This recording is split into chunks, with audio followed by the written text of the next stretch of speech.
তো হ্যালো বন্ধুরা, কেমন আছেন সবাই? আশা করি অনেক ভালো আছেন। তো আমি আজকে আপনাদের সঙ্গে কথা বলবো MediaTek Dimensity versus MediaTek Helio.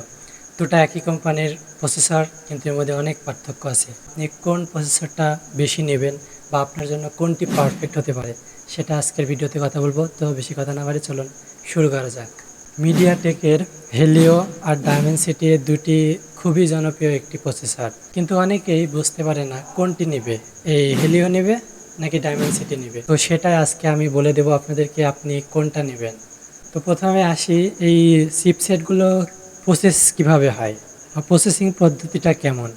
তো এই মিডিয়াটেক হেলিও যেটা আছে, এটা হচ্ছে অনেক পুরনো, মানে পুরনো পুরনো প্রযুক্তিতে তৈরি। এগুলো হচ্ছে 11 ন্যানোমিটার, 12 ন্যানোমিটার এমন।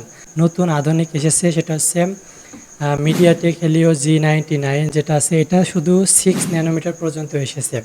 অন্যদিকে ডায়মেনসিটি চিপসেটগুলো অনেকটাই আধুনিক, যেমন আপনার 7 ন্যানোমিটার, 6 ন্যানোমিটার, মানে অনেক পাওয়ারফুল, এবং এটা ব্যাটারিও অনেক সাশ্রয় হয়। তো চলুন এবার দেখে নিই এগুলোর পারফরমেন্সটা কেমন কি। দুটাই তো আছে, দুটাতে একই কোম্পানির, কিন্তু এটার পারফরমেন্স কিন্তু অনেক আলাদা আছে। যেমন হেলিওটা নিলে, এই হেলিওটা আছে আপনার তৈরি হয়েছে মিড রেঞ্জের মধ্যে। যাদের বাজেট একটু কম আছে তাদের জন্য এই হেলিওটা অনেক বেস্ট। এই হেলিও দিয়ে আপনি তেমন কিছু করতে পারবেন, আপনি হয়তো বা ফেসবুক, ইউটিউব বা সামান্য গেম টেম প্লে এগুলো একটু করতে পারবেন, কিন্তু হাই কনফিগারেশনের গেম টেম খেলতে গেলে সম্ভব হবে না, ফোন অনেক ল্যাগ শুরু হয়ে যাবে। আর ডায়মেনসিটি এই সিরিজটি হচ্ছে অনেক পাওয়ারফুল, হাই পারফরমেন্স জিপিএস আছে, আপনি সব কিছু A to Z সব কিছু করতে পারবেন, এমনকি পাওয়ারফুল গেম খেলতে পারবেন। সব থেকে এই ডায়মেনসিটিটা এগিয়ে। তো এবার আসি হচ্ছে কানেক্টিভিটির ভিতরে।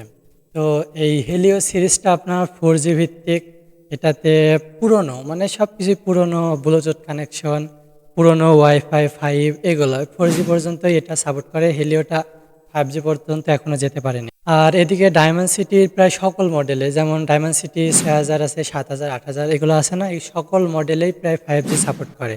এবং এটাতে উন্নত ওয়াইফাই, উন্নত ব্লুটুথ, সকল কিছু এখানে উন্নত আছে। ফলে নেটওয়ার্ক স্পিডের দিক দিয়ে ডায়মেনসিটিও এগিয়ে। তো এবার প্রশ্ন হচ্ছে, কার জন্য কোন প্রসেসরটা বেস্ট, এটাই হচ্ছে মেন প্রশ্ন। তো আপনি যদি বাজেট একটু লো থাকে এবং আপনি মনে করেন যে আমি একদম সাধারণ কাজ, যেমন ফেসবুক, ইউটিউব বা সামান্য কিছু গেম টেম, সাধারণ গেম টেম খেলবো, এর জন্য যদি আপনি ফোন নিতে চান তাহলে এই হেলিওটা নিতে পারেন। এটা কোনো সমস্যা নেই, এটা আপনার জন্য বেস্ট হবে।